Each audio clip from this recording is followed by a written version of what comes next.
সুইজারল্যান্ডের বিপক্ষে শুরুতেই গোল করে দুর্দান্ত সূচনা করল আর্জেন্টিনা। ম্যাচের প্রথম থেকেই আক্রমণাত্মক ফুটবল খেলতে শুরু করলেন লিওনেল মেসিরা।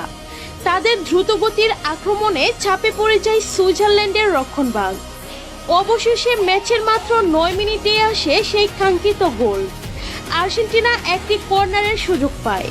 কর্নার থেকে লিওনেল মেসি নিখুঁতভাবে বল ভাসিয়ে দেন ডি বক্সে।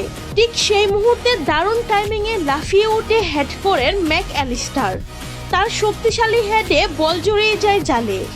গোলরক্ষকের তখন কিছুই করার ছিল না। মুহূর্তেই উল্লাসে ফেটে পড়ে আর্জেন্টিনার খেলোয়াড় ও সমর্থকেরা। শুরুতেই গোল করে আত্মবিশ্বাসে ভরপুর হয়ে ওঠে আর্জেন্টিনা। এরপরও একের পর এক আক্রমণ চালিয়ে যেতে থাকে মেসির দল, আর সুইজারল্যান্ডকে ব্যস্ত রাখে নিজেদের অর্ধে। মাত্র 9 মিনিটেই গোল করে ম্যাচের নিয়ন্ত্রণ নিজেদের হাতে তুলে নেয় আর্জেন্টিনা। এমন দুর্দান্ত সূচনা দেখে ফুটবল প্রেমীরাও মুগ্ধ। শুরু থেকেই আক্রমণাত্মক ফুটবল খেলে আরেকবার নিজেদের শক্তির প্রমাণ দিলেন মেসিরা।